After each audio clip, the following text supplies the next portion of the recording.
chega lá o PL, eu não quero. O Lula fala, mas eu quero. Aí volta, eu não quero. Ah, mas eu te pago emenda. Exato. Mais fácil de lidar. É a negociata, não é a negociata. Muito mais fácil de lidar. Isso é Brasil desde 1500. É o freelanção. É a negociata. Diferentemente do mensalão que era ilegal, o freelanção ainda por cima é legal. Freelanção. Boa. O freelanção. É o freelanção. O Brasil está vivendo no freelanção, gente. Agora, Pavinato, uma coisa que eu acho interessante é o seguinte, agora contrariando aqui o Daniel, a gente tem que se unir em torno de um projeto. É muito cedo para ter um nome de direita para 2026, gente. Faltam 3 anos e pouco ainda para as eleições. Muitas coisas podem acontecer. O problema da direita é que falta um projeto de Brasil. Qual é o projeto de Brasil da direita? Você acha Não, eu discordo. Sabe por quê? Só eu posso responder, Daniel, para você? Porque a direita ainda está levantando, brother, porque tomou um golpe que não esperava. Toda hora é um ataque. A direita está levantando as luvas aqui na frente do rosto, porque toda hora é uma pancada. Não tem como você racionalizar de uma forma positiva nesse momento. Agora, vamos falar de imposto no bolso do consumidor? Porque tem uma mudança que foi feita de última hora no texto da reforma tributária, que foi aprovada na Câmara na semana passada, em 2 turnos, que abre uma brecha, adoro as brechas, para que governadores de 17 estados criem um tributo sobre produtos primários e semi-elaborados. A abrangência de uma nova cobrança prevista no artigo 20 do projeto preocupa setores como o agronegócio, a mineração, a indústria petrolífera também. Especialistas tributários criticaram a medida, afirmando que ela vai de encontro aos princípios básicos da reforma, que é a simplificação do sistema tributário. Mas a possibilidade de criar mais um imposto foi incluída na reforma tributária momentos antes da votação. Olha que discussão maravilhosa que se tem. É uma discussão, eles discutem com a estátua do Ulisses Guimarães, né? Na madrugada de quinta para sexta, né? E o escritório do Dr. Gustavo Bichara, que é um dos maiores tributaristas do país, sim, um dos escritórios mais respeitados em direito tributário, ele afirma que do jeito que está, o consumidor vai pagar mais. Vai simplificar para pagar, mas vai pagar mais o consumidor. E ele apresenta números. A Secretaria Especial da Fazenda para a Reforma Tributária ainda não apresentou número. A gente está na fé. Agora é se acreditar no político ou não. Mas o escritório do Dr. Gustavo Bichara fez um estudo amplo com números e ele diz que vai aumentar no bolso do consumidor, né? E tem mais ainda. Isso pode ser uma notícia boa, porque os senadores de oposição tentam fazer com que o texto da reforma tributária seja analisado na Comissão de Constituição e Justiça e também na Comissão de Assuntos Econômicos da Casa.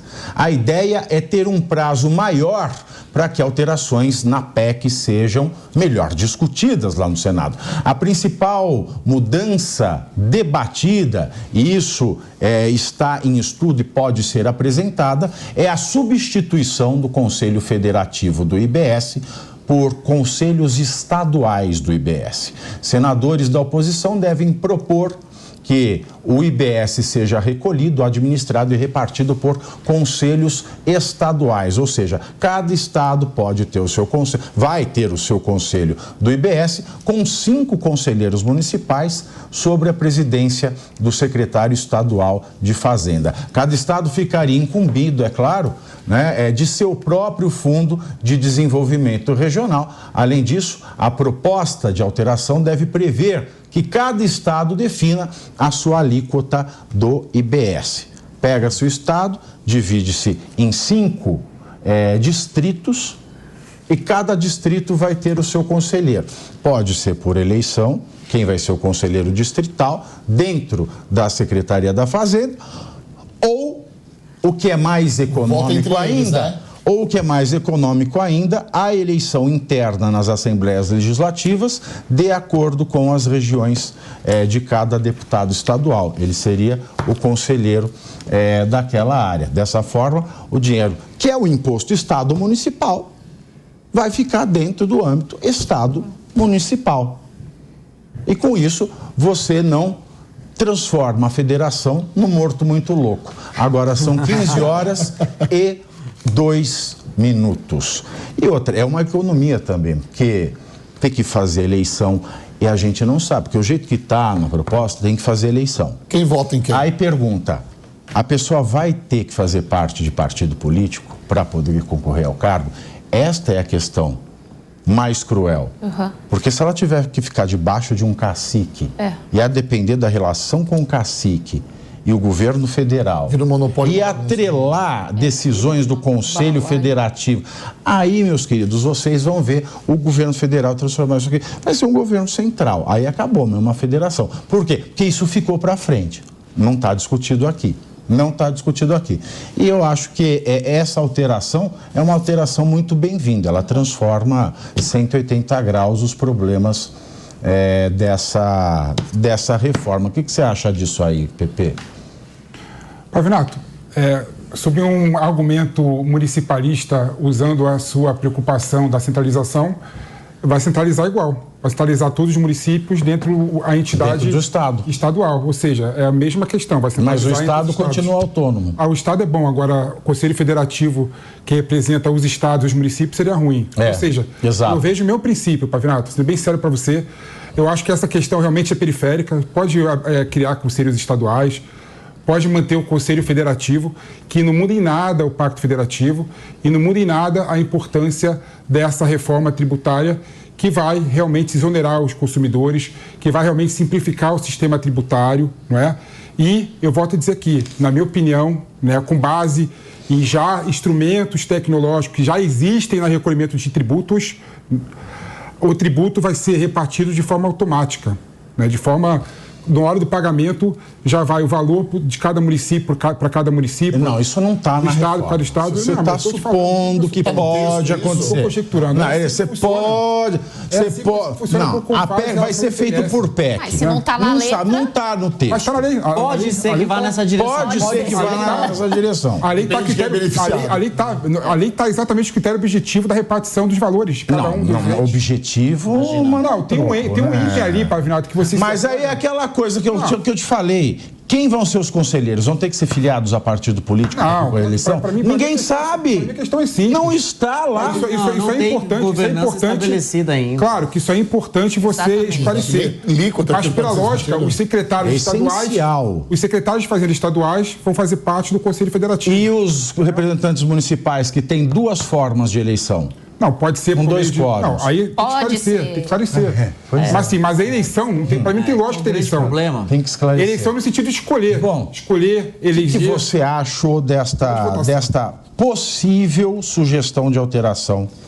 Eu acho que assim, essa questão até dos números, né, das estimativas aí lá do Bichara, acho que a gente precisa entender, porque no final de contas é muito difícil fazer as contas precisas para entender para onde vai a alíquota. Era importante ter, e esse foi um dos grandes problemas da discussão da reforma tributária, não só pela celeridade, pela maneira atropelada de ser conduzida. É uma discussão de muitos anos, tá? Uma discussão de décadas, que culminou, né, nessa votação aí na semana passada, mas que qualquer tipo de conta vai envolver estimativa, e qualquer tipo de estimativa precisa de premissas claras. E é importante entender que contas são essas assim, que vai aumentar a alíquota e a arrecadação. No meu ponto de vista, isso não é tão certo. Não tem. Isso não é tão certo.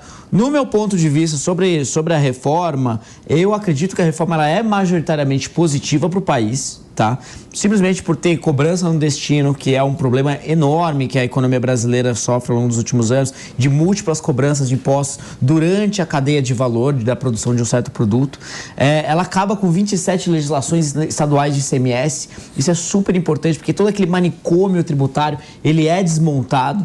E o terceiro ponto é a simplificação aí em 2 IVAs, que de fato melhoram aí o sistema e ajudam o Brasil a se tornar mais competitivo economicamente em relação aos países do mundo. Dito isso, tem alguns problemas sérios que a gente tem que observar daqui para frente e que a gente tem que acompanhar, cobrar os deputados, cobrar a oposição ao governo para que façam um bom trabalho. Primeiro ponto, Conselho Federativo. A gente discutiu aqui vários aspectos do Conselho Federativo que ninguém sabe o que vai ser. Não, mas a questão, não tem nada definido. A questão constitucional é essa. O que é federação? São estados autônomos unidos em um país. Uma federação. O que caracteriza? Autonomia legislativa, jurisdicional, tributária e comercial e financeira. São 5 aspectos básicos. Vamos pensar nos Estados Unidos. Cada estado tem o seu imposto que incide sobre o consumo. E é o estado que define isso. Perfeito. E define de acordo com as suas necessidades, seus anseios, etc. Cada estado nos Estados Unidos tem o seu poder judiciário. Uma causa que começa num tribunal estadual não termina na Suprema Corte, termina na Suprema Corte do estado. Tem as suas leis, tem seu código criminal, tem seu código comercial, tem suas leis tributárias. E por isso tem autonomia financeira. Então você vê esses 5 pontos de autonomia na federação. É problemático. Aqui no Brasil, um estado, na federação aqui. Conselho Federal. O que a gente tem? Uma autonomia jurisdicional? Não. Não. Todos os casos dos tribunais estaduais acabam no STJ ou no STF. Exato. Tem leis próprias? Ridículo. Porque o Código Civil é um, o Código Penal é um, o Código de Trânsito é um, o Código Tributário Nacional é um, então é tudo um. Aí, o que mais que eu falava aqui? Financeiro. Mais ou menos. Tem. Por que tem?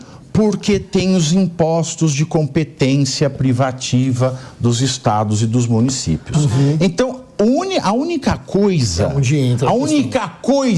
que existe na Federação Brasileira que faz com que nós não sejamos uma farsa completa na federação é a competência para tributar e determinados tributos.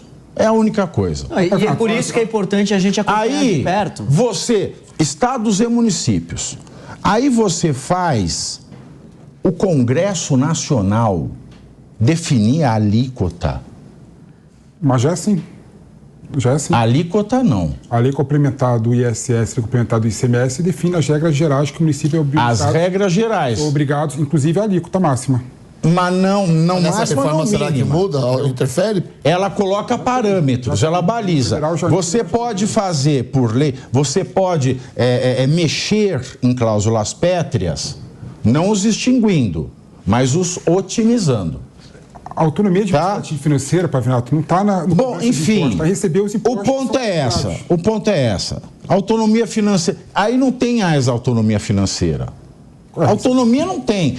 Pelo menos com o Conselho Estadual, você salvaguarda um mínimo de autonomia. Mas o problema, Pave, é que já passou a lei e não passou, o Senado pode mudar. Pode mudar. Por isso essa estratégia do Senado agora. Pode mudar. Pode mudar. De fato, né? A tramitação. Aí voltaria para a Câmara. Exatamente, óbvio. E concluiria a votação.